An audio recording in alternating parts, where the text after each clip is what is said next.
Xbox Game Pass gets new games for the month of March. People are upset about Xbox Live Gold games, and Halo Infinite gets some praise. Welcome everybody, and thank you for joining me. So I have a couple of game updates that I want to get into, so let's just start off with Xbox Game Pass. Now for the month of March, Xbox will be adding a bunch of games to Xbox Game Pass, and based on what they are releasing, it does look like they have sports fans in mind. Now they will be releasing 6 games, and I will just quickly go through all of them. So up first we have Madden NFL 21 for consoles, and this game is available right now.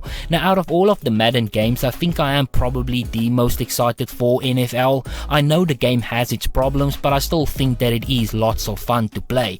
Now they will also be adding Star Wars Squadrons, which is another game that I am super excited for. I have not played this game yet, but I have heard nothing but great things about it, which is a little bit surprising to me. If I need to be honest, I thought this game would be filled with microtransaction and loot boxes, but to my surprise there is none, at least none that I am aware of. Now this game will be available for consoles in the month of March, but no official date has been given yet.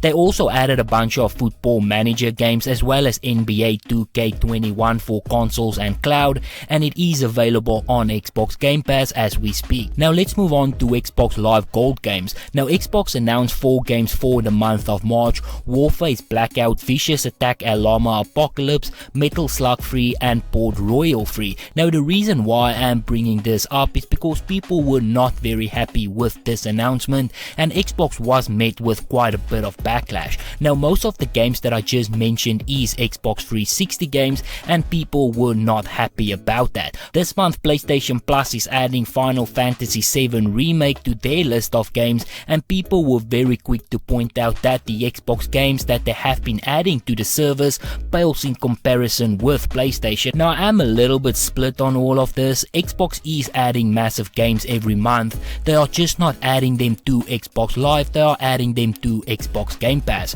For $10 or for $15 a month, that service really is uncomparable. It is by far the best value in video games right now, but people are still upset with the state of Xbox Live Gold because they feel like the value is just not there anymore, because Xbox is purposefully making it bad to push people over to Game Pass. Now after the attempted price hike, it is a little bit hard to argue with that. Look, I love Xbox and what they have been doing lately, but you also sometimes need to objectively look at things.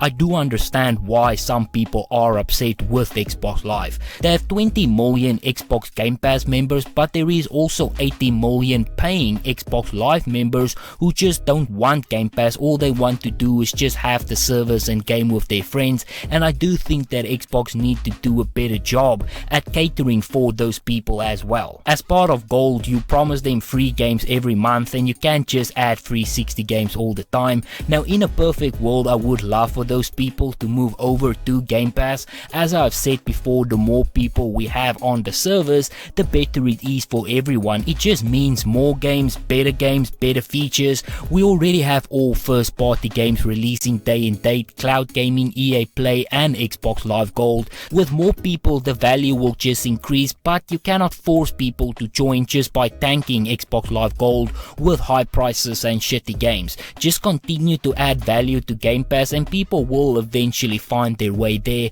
But if you guys have a different opinion, please let me know. Now lastly, I just quickly wanted to go over an update on Halo Infinite. I saw this article from The Escapers where they spoke about the transparency of Halo Infinite and how refreshing it is to get these type of updates. Now the article points out that in December we got our first piece of lengthy Inside Infinite blog posts, including updates on the game's art, the graphic, and the live customization, as well as the reintroduction of Joseph Staten. And the communication press onto the new year, the January installment of Inside Infinite clarified the mission statement of the post by saying, our goal for these blog posts is to provide insight into the game we are making from the people who are making it. The rest of the blog post focus on weapons, vehicles, abilities, and the general way in which players will be interacting with the world, including interviews with various members of the team. Now the most recent update at the end of February focused on the setting of Zeta Halo itself, including how the team is going to merge the classic golden triangle of gameplay with the more open world, as well as an emphasis on how much better the whole whole thing is looking now than when we first saw it over the summer, and this includes a screenshot that is arguably the most impressive thing that we have seen from the game yet. Now, to be quite honest, I follow along with gaming news related to Xbox pretty well, and even I did not know some of the stuff they mentioned in this article, so it is really good to see that Halo is being transparent with all of their fans, and I cannot wait to see the updated gameplay trailer when they release it. But on that note, this is where I'm going to end it. So if you enjoyed this video, be sure to hit that like button. If you would like to see more videos like this, please consider subscribing, and as always, please remember to stay safe, wash your hands, don't touch your face, and I hope to see you again soon.